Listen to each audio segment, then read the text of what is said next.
আমেরিকার উইসকনসিন প্রদেশের মিলওয়াকি শহরে 1949 সালের 9 এপ্রিল এই বরেণ্য মহামানবের জন্ম হয় এক খ্রিস্টীয় ধর্মযাজক পরিবারে।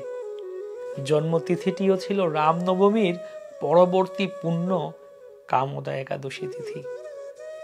জন্মেই মহাপুরুষ লক্ষণ বিশিষ্ট যে শিশুটিকে দ্বিতীয় বিশ্বযুদ্ধের করাল বিভীষিকা দেখতে হয়েছিল আতঙ্কিত দুচোখ ভরে, হিটলারের ন্যাৎসি বাহিনী তখন পৃথিবী জুড়ে এক নারকীয় যুদ্ধলীলা শুরু করেছিল, যা ইউরোপ, আমেরিকা, রাশিয়া সহ বিশ্বের তাবৎ দেশকে দমিয়ে দিয়েছিল।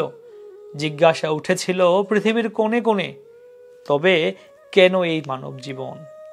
হ্যাঁ, কোটিপতির সন্তান এবং ঐশ্বর্যের বরপুত্র শ্রীমৎ জয়পতাকা স্বামী গুরু মহারাজের আশৈশব আকর্ষণ ছিল ধনে, তবে কোনো জাগতিক ধনে নয়, পারমার্থিক অপ্রাকৃত চিন্ময় ধনে।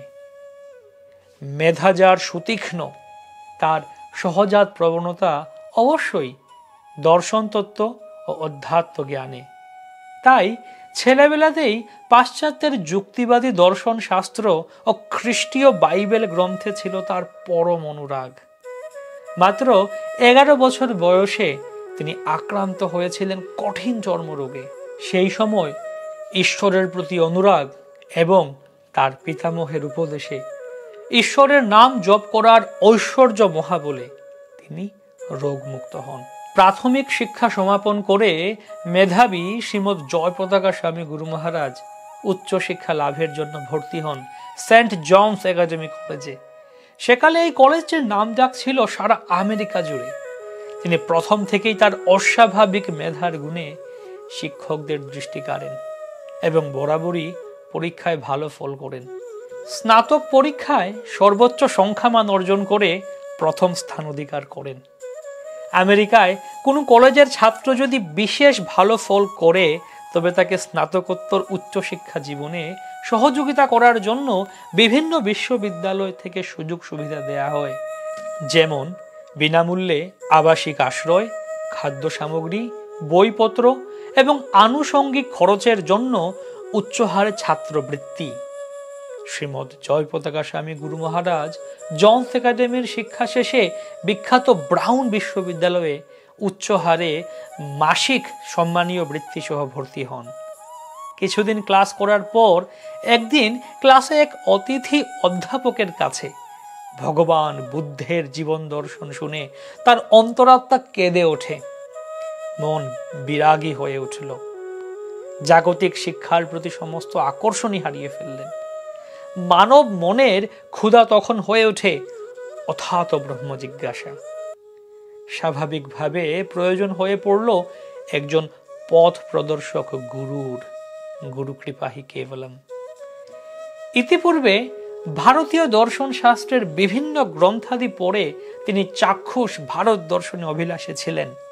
এতদিনে একদিকে গুরুর সন্ধান আর অপরদিকে প্রকৃত আধ্যাত্মিক জীবনের সন্ধানে তিনি ভারতবর্ষে পাড়ি জমাবেন বলে মন স্থির করলেন। কিন্তু যিনি মহাপুরুষের লক্ষণ চিহ্নিত দিব্যদেহী, তার কাছে তো স্বয়ং গুরুই পৌঁছে যান। এই সময় জগৎগুরু শ্রীল অভয় চরণারবিন্দ ভক্তি বেদান্ত স্বামী প্রভুপাদ পাশ্চাত্যের দেশে দেশে গৌরবাণী বিতরণ করছেন। খবর পৌঁছে গেল শ্রীমৎ জয়পতাকা স্বামী গুরু মহারাজের কাছে। ছুটে এলেন তিনি সেই ভারতীয় স্বামীজির দর্শনে সান ফ্রান্সিসকোতে। শ্রীল অভয় চরণারবিন্দ ভক্তি বেদান্ত স্বামী প্রভুপাদ তখন জগৎকে যে চৈতন্য শিক্ষা দিচ্ছিলেন তার সারাৎসার ছিল, পরশমণির সঙ্গে কি দিব তুলনা রে, পরশ ছোয়ালে হয় সোনা, আমার সোনার গৌরাঙ্গের শোনে নাচিয়া গাহিয়া রতন হইল কত জনা। মুগ্ধ হলেন শ্রীমৎ জয়পতাকা স্বামী। সান ফ্রান্সিসকো রথযাত্রা উৎসবে যোগদান আজ তার সর্বৈব সার্থক হয়েছে। অন্তরে অন্তরে এই অনুভূতি নিয়েই তিনি আত্মহারা হলেন ভগবত ভাবনায়, মনের সায় পেলেন ভগবত প্রেমিক। ছুটে এলেন অন্তরের অধ্যাত্ম বুভুক্ষায় মন্ট্রিলে, যেখানে শ্রীল প্রভুপাদ যেন অপেক্ষা করছিলেন তারই জন্য। দর্শনে দর্শনে অন্তরের আলেখ্যে কত কথাই না হলো সুজন রসিকে আলাপে।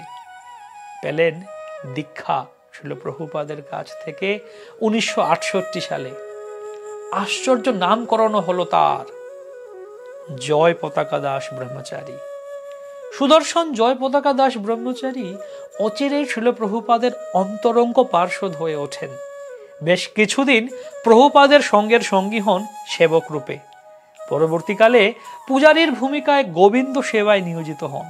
এরপর শিল প্রভুপাদের ইচ্ছাতে মন্ট্রিল মন্দিরের অধ্যক্ষ হন। এবার গুরুর আদেশে কানাডার টরেন্টোতে এবং আমেরিকার শিকাগো শহরে দুটি শ্রীকৃষ্ণ মন্দির প্রতিষ্ঠা কল্পে বিশেষভাবে এগিয়ে আসেন। 1970 সালে শ্রীমৎ জয়পতাকা স্বামীর জীবনে বিশেষ স্মরণীয় বছর, কেননা এ সময় শিল প্রভুপাদের আজ্ঞায় তার বহুদিনের আকাঙ্ক্ষিত স্বপ্নের দেশ ভারতবর্ষে পাড়ি জমান।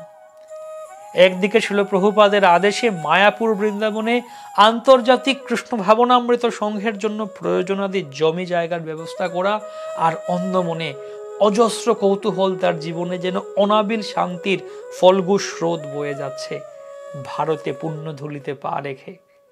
সেই বছরেই কলকাতার পথে পথে শ্রীকৃষ্ণ সংকীর্তন এবং ইস্কনের আজীবন সদস্য সংগ্রহে তার কৃষ্ণ ভাবনাময় জীবনের এক বিশেষ পর্ব শুরু হয়।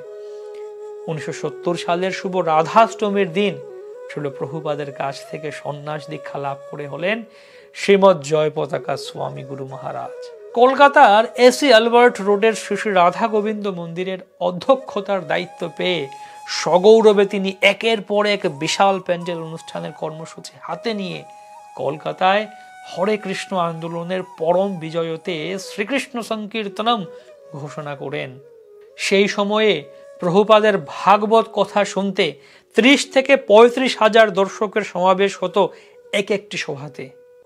এরপরই 1971 সালে শ্রীধাম মায়াপুরে ইস্কনের কেন্দ্রীয় কার্যালয় গড়ে তুলবার সুমহান দায়িত্ব নিয়ে মায়াপুরে পাড়ি দিলেন শ্রীমৎ জয় পতাকা স্বামী গুরু মহারাজ। শিল প্রভুপাদের স্বপ্ন ছিল মায়াপুরকে বৈদিক নগরী হিসেবে গড়ে তোলার। তাই সুযোগ্য শিষ্য শ্রীমৎ জয় পতাকা স্বামীকে বলেছিলেন, জয় পতাকা স্বামী, আমি তোমাকে ভগবানের ধাম দিলাম, এখন তুমি এর উন্নতি বিধান করো। সেই থেকে শ্রীমৎ জয় পতাকা স্বামী গুরু মহারাজ মায়াপুর সহ ভারত এবং বিশ্ব জুড়ে প্রভুপাদের গড়ে তোলা হরে কৃষ্ণ আন্দোলনের কৃষ্ণ ভাবনাময় প্রচার কার্যে এগিয়ে আসেন। একই সঙ্গে ইস্কন পরিচালক মণ্ডলী জিবিসির সদস্য ও ভক্তি বেদান্ত বুক ট্রাস্টের ট্রাস্টে নিযুক্ত হন।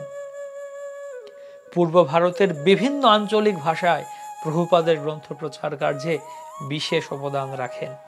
ইস্কন ফুড রিলিফের ভারত শাখায় তিনি কোঅর্ডিনেটরের পদে নিযুক্ত হন এবং মায়াপুর ও বৃন্দাবনের ট্রাস্টি মনোনীত হন। এরপর 1977 সালে শিল প্রভুপাদের ইচ্ছা আশীর বচনে অন্যান্য গুরু ভ্রাতাদের সঙ্গে তিনিও প্রতি ঘরে ঘরে গিয়া করো এই ভিক্ষা, বল কৃষ্ণ ভজ কৃষ্ণ করো কৃষ্ণ শিক্ষা কৃষ্ণ ভাবনামৃত প্রচার আন্দোলনে আচার্য হয়ে দীক্ষা দানের অধিকারে ধন্য হন এবং ধন্য করেন জগৎবাসীকে।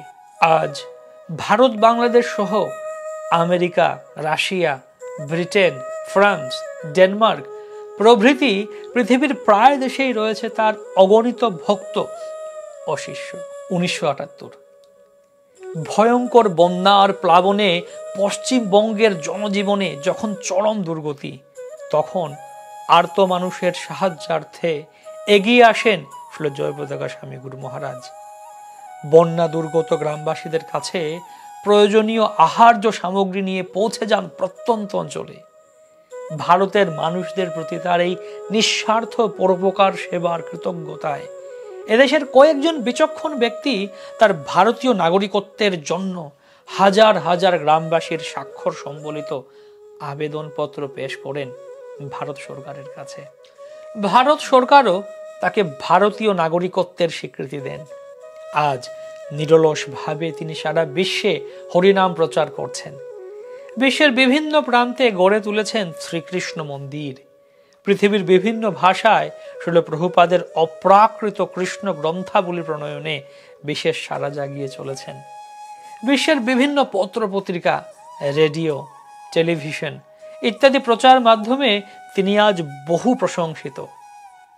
কৃষ্ণ ভাবনাময় আন্দোলনের প্রভাবে গড়ে ওঠা বিশ্ব বৈষ্ণব সমাজে তার খ্যাতি তুঙ্গে। নদিয়া গোদ্রমে নিত্যানন্দ মহাজন পাতিয়াছে নাম হট্ট জীবেরও কারণ। সেই নাম হট্ট যা আজ শুধু বাংলা, উড়িষ্যা কিংবা আসামে নয়, বিশ্বের বহু প্রান্তেই তার অক্লান্ত প্রচেষ্টায় ঘরে ঘরে কৃষ্ণ শিক্ষার আসর গড়ে তুলেছে। আজ না হলেও আগামীতে হরে কৃষ্ণ নামহট্ট সংঘকে এভাবে গ্রামের ঘরে ঘরে গড়ে তোলা এবং সুস্থ সমাজ জীবনে ও কৃষ্ণ ভাবনাময় সংসার গড়ে তোলার ক্ষেত্রে তার মহান অবদান গবেষণার বিষয় হয়ে দাঁড়াবে, একথা নিশ্চিত করে বলা যায়। তিনি বিভিন্ন গুরুত্বপূর্ণ বৈষ্ণব শাস্ত্রাদির ইংরেজি অনুবাদ এবং ভাষ্য প্রদান করেছেন।